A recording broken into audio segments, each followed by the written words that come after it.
Subtract my age from the mileage on my speeding heart.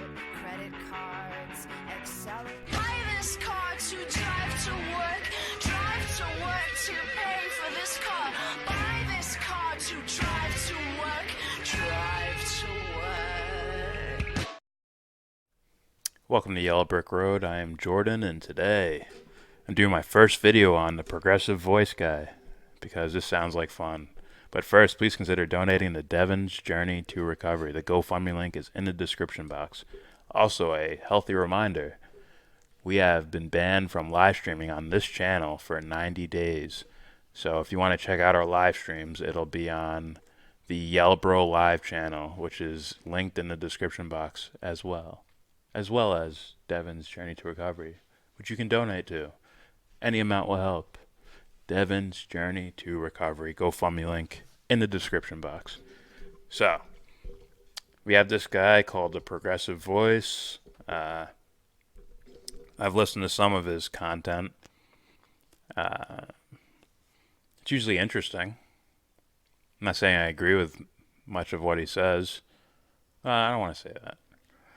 It's more of like, I guess he's like a shit-talking platform for, whatever type of disagreements are happening in the political sphere of YouTube and shit like that. He also shits on like Tim Pool and Crowder and those guys, which is funny. It's always funny. But yeah, I wouldn't consider him an ally in regards to, the bigger picture of what people I think are really trying to do. So he has this video, which I just saw, came out today. It's titled, Kyle Kulinski's own fans call him out for being wrong. And I say, let's find out what Kyle's wrong about. All right, so Kyle Kulinski did a video where I don't agree with him, and it seemed to be the case that pretty much everybody in the comment section did not agree with him. Now, the like bar is still by far, like to dislike, but the comment section is very overtly and just extremely in the direction of disagreeing with him, and it's for a good reason, I think. I think that he's simply wrong here, and I think his opinion is just not right, nor is it good. So he covers this Vice interview clip where basically the interviewer she was trying to, I don't know what the motive was, but she was trying to draw a wedge between Warren and Sanders, and she was really, really consistent in trying to get Bernie to say something that the media could then spin and be like, oh, look, Bernie's going after Warren, all this yada yada, and then start this big feud that's perceived in the media, and then once that kind of stuff happens, it starts to get, just a big rabble-rousing, And so if you watch that clip, she keeps asking, she refuses to let up, okay? She keeps going and going and going and asking and asking and asking. She clearly has some sort of motive to drive a wedge in between them. And Bernie, basically, he says that there's a time and a place for that. He gives a little bit of a breakdown, a very brief breakdown as to why he should be the case. And he basically says there's a time and a place for that, and people will know who they want to vote for. And Kyle is mad about this. He says, no, Bernie, what you need to do is you need to differentiate yourself from Elizabeth Warren right now, and you need to say, she voted for this, military budget of Donald Trump, which she did, which was actually, recall, that was the 2017 one, where you'll recall is marquee because Congress actually gave Trump more money for the budget than he himself even wanted. So you'll probably remember that one. And, the political courage stuff when it comes to endorsing Bernie in 2016. And there's just a bunch of stuff, the Dakota Access Pipeline. There's a ton of stuff. Taking big fundraiser dollars in the general, that's probably the most concerning to me. But I thought the war one was, where you just straight up kill other people. I thought that was the most concerning thing, but apparently it's whatever. Taking money from suits. I'll take their fucking money. I don't live in your world, man. Can't take money because then we can't trust you. You don't need to trust me. Just get the fuck out of the way. I'll do it. Sorry, I'm brash like that. Let's hear him out first, and let's hear out what he has to say. Elizabeth Warren had voted for Donald Trump's massive bloated military budget, which added untold billions of dollars to military spending. Listen, is that a difference between me and her? Yes, I voted against it. She voted for it.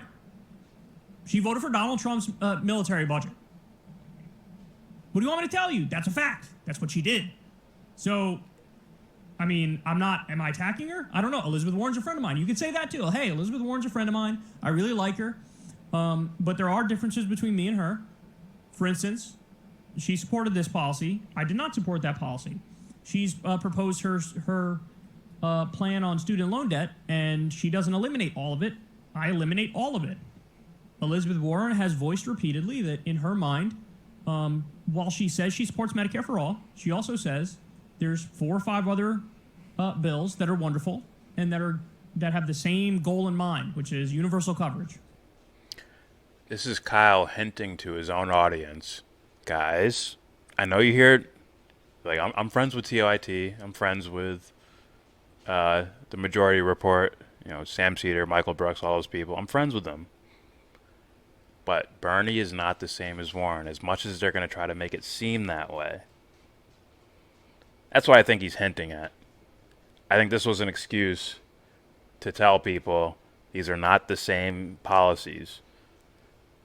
Warren does not equal Bernie. So a Warren win does not mean a Bernie win. Just so you guys know. I don't believe all the other bills have universal coverage in mind. The public option, Medicare for America, Medicare for All Extra, these are not universal coverage plans. These are plans that would protect the status quo in the for-profit health insurance companies. My plan is to go to full Medicare for all. The only private care is supplemental. That's my plan. So there are differences. You could bring up those differences, you know? And again, it doesn't have to be an attack. You could just state the facts, and then some people will perceive it as, oh, that's an attack because he's stating the differences. But the only reason they think it's an attack is because it's a guilty conscience, and they know that Bernie's correct on the issue and Elizabeth Warren is wrong on the issue. You know, ideologically, on paper, Elizabeth Warren agrees a lot more with Bernie Sanders than she does with Hillary Clinton. But she didn't endorse Bernie Sanders in 2016. You know, Tulsi Gabbard did, and stepped down from the DNC as a result of it. So, you know, political courage. Again, you don't have to frame it in this way necessarily, but if you're directly asked the question, hey man, what's the difference between you and Warren? You have to say, there's a difference between me and Warren. You can't act like, oh yeah, well, yeah, leave it up to the people. Yeah, Elizabeth's a friend of mine. Let's not discuss any of that. Why? Because you made a pact to not attack each other? That doesn't mean that if you're asked a direct question, you can't answer in a very simple, straightforward way. There's a way where you talk about things where people know you're attacking them. There's also a way where you talk about things where it's not an attack. It's just a dry statement of the facts. And people might interpret it as an attack, but again, that's just because they have a guilty conscience and they know that you're right and they're wrong. So it's a little frustrating because, Bernie, you got to make your case, bro. You got to make your case. I think a better answer would be, Bernie, you have to be honest. Be honest, Bernie.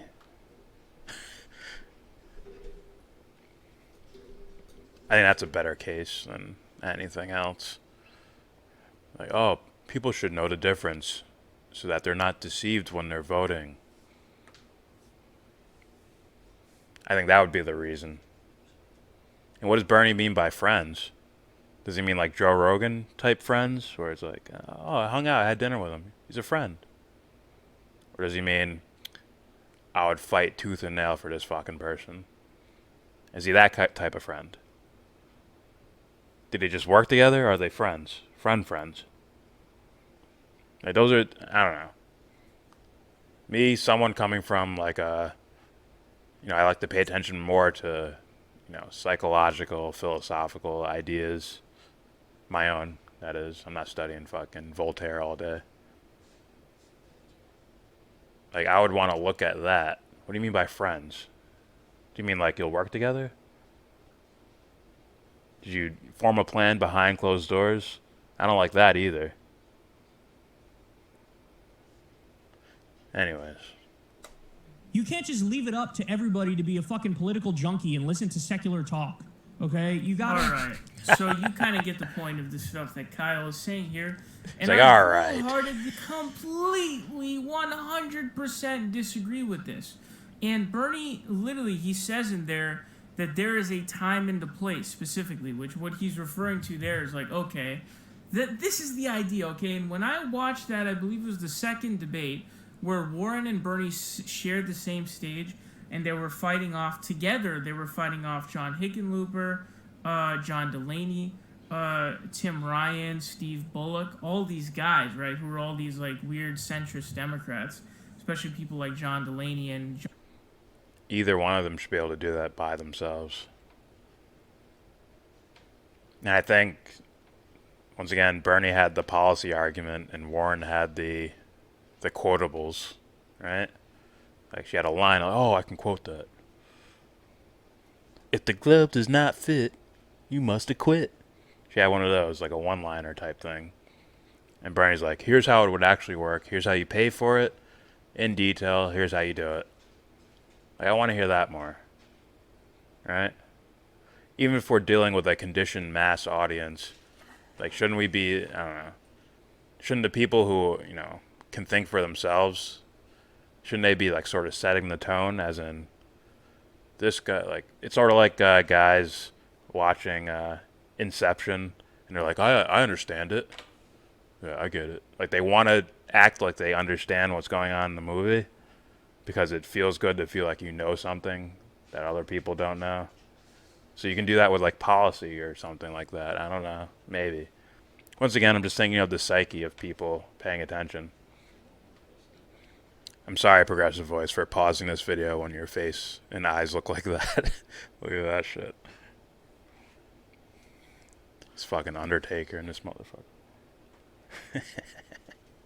John Hickenlooper and all these guys, and they're teamed up and they, you know, are going against everyone. You know, they are clearly a team, is what it is, and it's a smart move because why would you? No, conscience first. Conscience first. Always conscience first. Every single fucking time.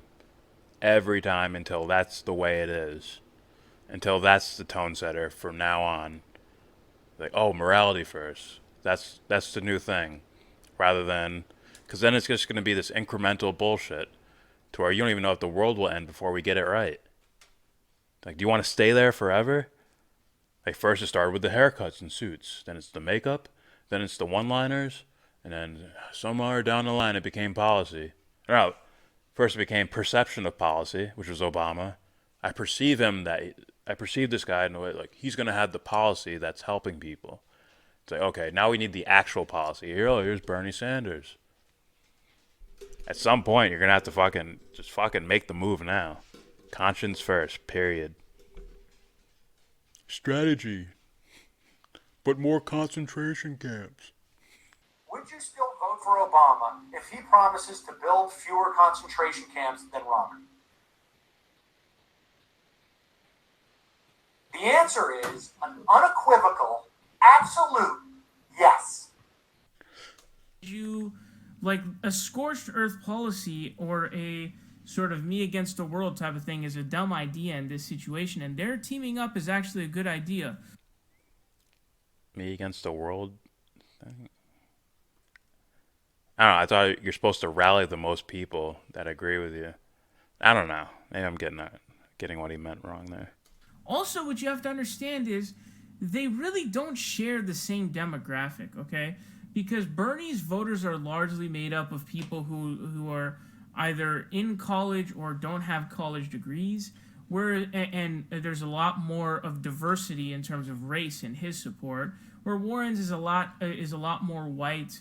It's a lot more of people who have postgraduate education, the elites, you know, people who have the PhDs and stuff like that. So in Wall Street, there's articles on that. They don't even really sort of share the same, you know, voter base, to be honest with you. So it doesn't even on that front, it doesn't really make any sense. They're not really competing for the same people for votes. I think that's wholesale, like incorrect.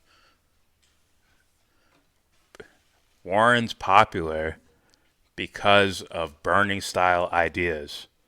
Like if that seems like blatantly evident. Like, right? Am I tripping on that? That's the perception I see. That, oh, she's a lot like Bernie, which is why I think Kyle made the fucking video.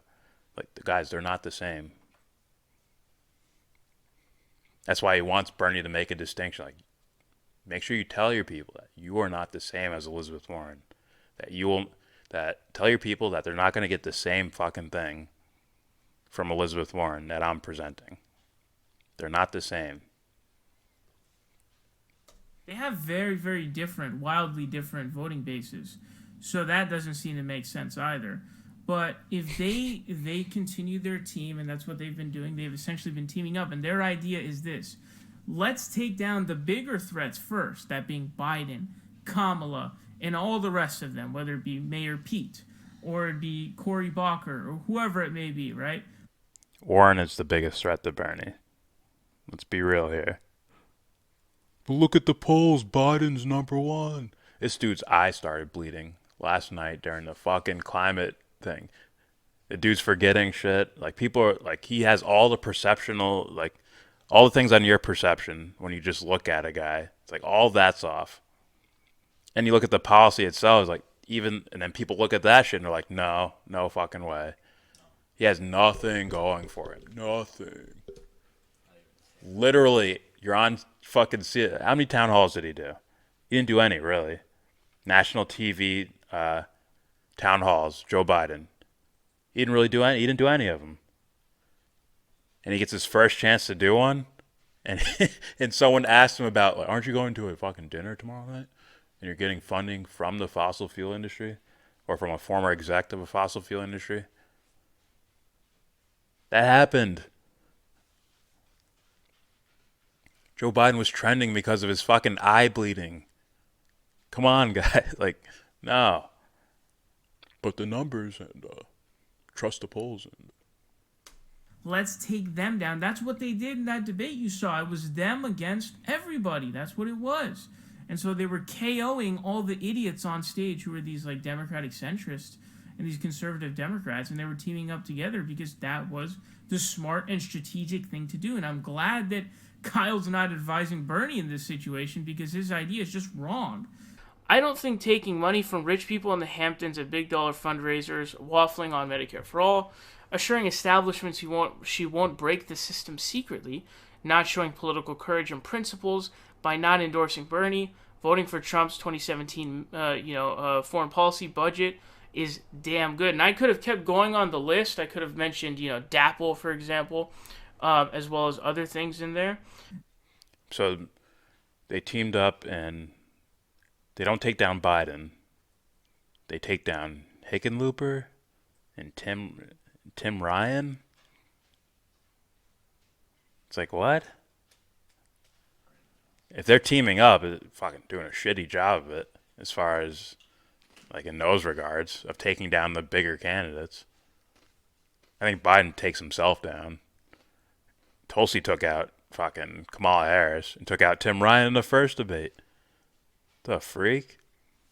They're teaming up. They suck at it. I'll take out the smaller candidates and then that'll leave me and Biden in a room together and we'll fight it out. It's like, what? Like, Kamala took Biden down.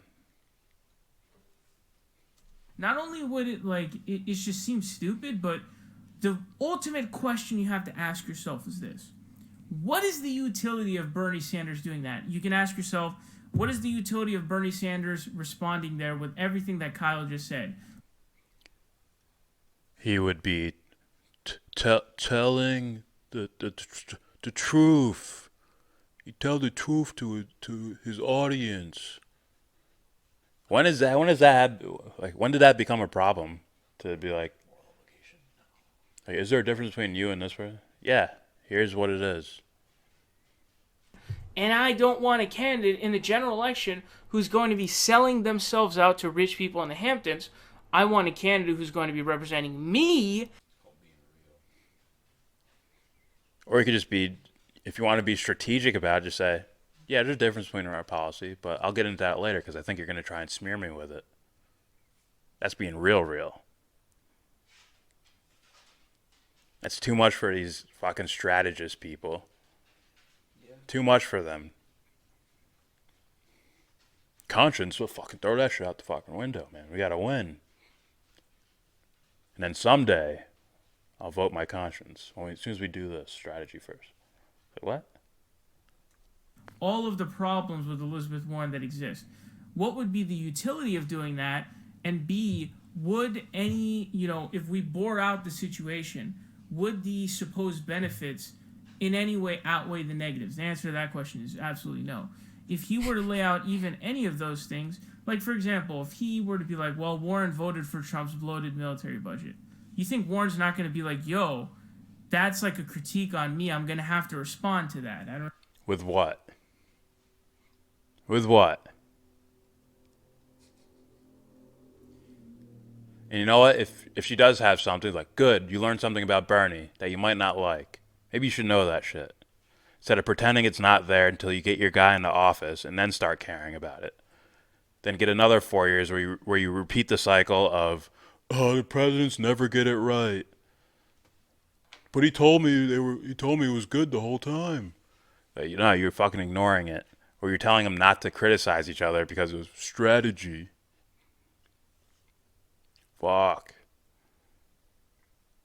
I understand what you mean. Like, yeah, sure, I agree that she would have a guilty conscience about that vote, no doubt. But it doesn't mean she's not going to respond. It's still going to sow discord, which is the main point.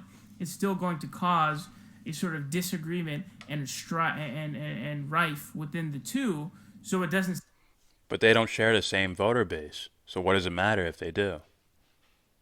Bernie guys are Bernie guys, and Elizabeth Warren guys are Elizabeth Warren guys. Right? You just said they're two different two different things happening. You have two different fan bases. So what's them arguing going to do at all? It's not going to do anything other than it'll get their policy more out there in the air for maybe to convert one side or the other. What's wrong with that? And you already just said they don't even share the same fucking voter base. Yeah, Bernie needs Elizabeth Warren to take Tim Ryan out? Or to take, what's his name? The dude from King of the Hill? Delaney? Bernie needs Warren to take out John Delaney? Like, Tulsi knocked down one of your biggest competitors, and she's polling way below all of them. At the time she was. Well, she still kind of is. She's pretty low in the polls. But she took down Kamala Harris.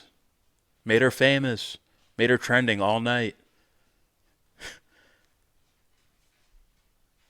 Right? Kamala Destroyed was trending the next couple days after. Or variations of that. We're all trending the next couple days, man. None of this makes sense other than to keep Warren afloat. To keep her equal with Bernie, and then you'll be happy with either one. That's what I really think's happening here. Is people who are happy with either one. Which is okay. Just say you are. Just say that. This is a piece where it just shows what she said. It says, she clarified to Uyghur that her proposal to reject big money is, quote, for primaries. Look, I do not believe in unilateral disarmament. We need to win. We need to win in 2020. When we hit 2020 and we're in a race against Donald Trump, we play by the same rules. And in that one, I say we got to be all in because we have to beat the Republicans. So, unilateral disarmament just basically means like, oh, we're not going to play by a different set of rules. We're not going to limit ourselves to just taking grassroots small dollar donations from regular everyday people. So, and you could tell she was really trying to dodge it too. Warren was. She was really trying to dodge outright saying it. She kept doing like weird curves around to getting to her point because she's slimy like that. That's 3 strikes you're out. To me, it is unacceptable to have a candidate who takes any money from big dollar fundraisers. Absolutely 3 strikes you're out. Unacceptable. I will not take it whatsoever. Okay, not acceptable. Seem to make any sense. And I'm actually glad that they have decided to team up to take down the corporatists first. And then once the time comes where if it's down to Bernie and Warren, then that's the time for Bernie to be like, hey, Warren's my friend, but, she didn't have political courage. Like, hey, you could have had someone else here instead of Elizabeth Warren because, you could have had someone with, who was better, but I've been lying to you this whole time to get her up there with me, and now you're stuck with me or her. You could have had someone better, but, we had to play teams to take out the corporatists, even though we haven't been doing that. We haven't been going after them either. Not really. Maybe on the debate stage a bit. But as far as the guys who are either near us or above us, how much did they go into Kamala Harris, Elizabeth Warren, and Bernie Sanders? No, not really. No, not really. How about Biden? Joe's a friend of mine, and blah, blah, blah. Not really. Mayor Pete Buttigieg. How much did they go into him? Didn't really move him at all. So, they didn't move Biden. Biden moved himself. He's been gaffing so much that he's knocking himself down. Also, the biggest blow to him from another candidate was Kamala Harris. They didn't do anything to Kamala Harris. Kamala Harris got moved down by Tulsi Gabbard. For the most part. While exposing Kamala's policy to the rest of the world, which is what you're supposed to fucking do. Holy shit. And Mayor Pete's just been chilling right there the whole time. She, her student debt plan isn't as good as mine. All of the stuff that Kyle laid out there, I think the strongest point he could probably hit is the big dollar fundraisers in general. But, there is zero not the war part. in doing That's that fine. right now. This is a great idea where it's like, yo, let's take down the corporatists first. And then if that time comes, if there's a time where it's them two, then at that point, okay, then you have to hash it out and sort of figure it out. At this point, there's really no need for that. So that's kind of the thing that I don't understand. This is just bad. We're in September right now, folks. We're in September. That should be evident by what I've already said. They're not fighting for the same people voting for them. They have very, very different voting blocks. Okay. So they have two different voting blocks, but if one or the other calls each other out, then how is that a problem? I don't get it. If either side's not going to sway to one side or the other, then what's the point? Why can't he point out their differences? Because it leaves room for Kamala Harris. But they're not going after Kamala Harris. They're not going after Biden. That's just you saying, I'll take either one. I will take either one. Okay, they're very, very different. So it makes no sense. It is a horrifyingly bad idea. That would be imagine.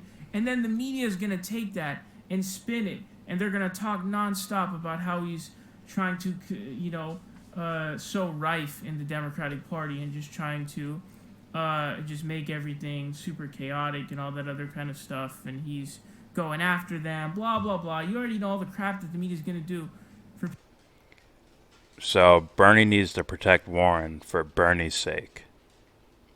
Because if you step out of line, you criticize the wrong politician that the corporate media likes, and you're getting out of line. And sometimes you got to shut up and vote Hillary, because that's out of line. You're hurting your chances. And then we talk about everything else, waffling on Medicare for all. She talks a good game, but really, she waffled on it multiple times. Also, this story just came out 5 days ago or something. It says, what Elizabeth Warren is quietly telling Democratic insiders. With phone calls, texts, and handwritten notes, the Massachusetts senator is continuing an unusually determined outreach effort to show party officials she is aligned with them. She had a meeting with Hillary Clinton a while ago, guys, when she had first, I don't know if it was before she launched her campaign or after she launched her campaign. She's kind of good buddies with Hillary, you know what I'm saying? So this is the New York Times, folks, probably the most trusted news organization, at least in my mind, The NY Times we're talking about here, okay? Anyways, that's it for me. Please subscribe if you like. Comment, agree, disagree, send me information. Tell me how I'm wrong. Tell me how I'm right. Whatever. Donate. Devon's Journey to Recovery. GoFundMe link down there in the description box. And with all that said, give this video a thumbs down. Say you wanna get in.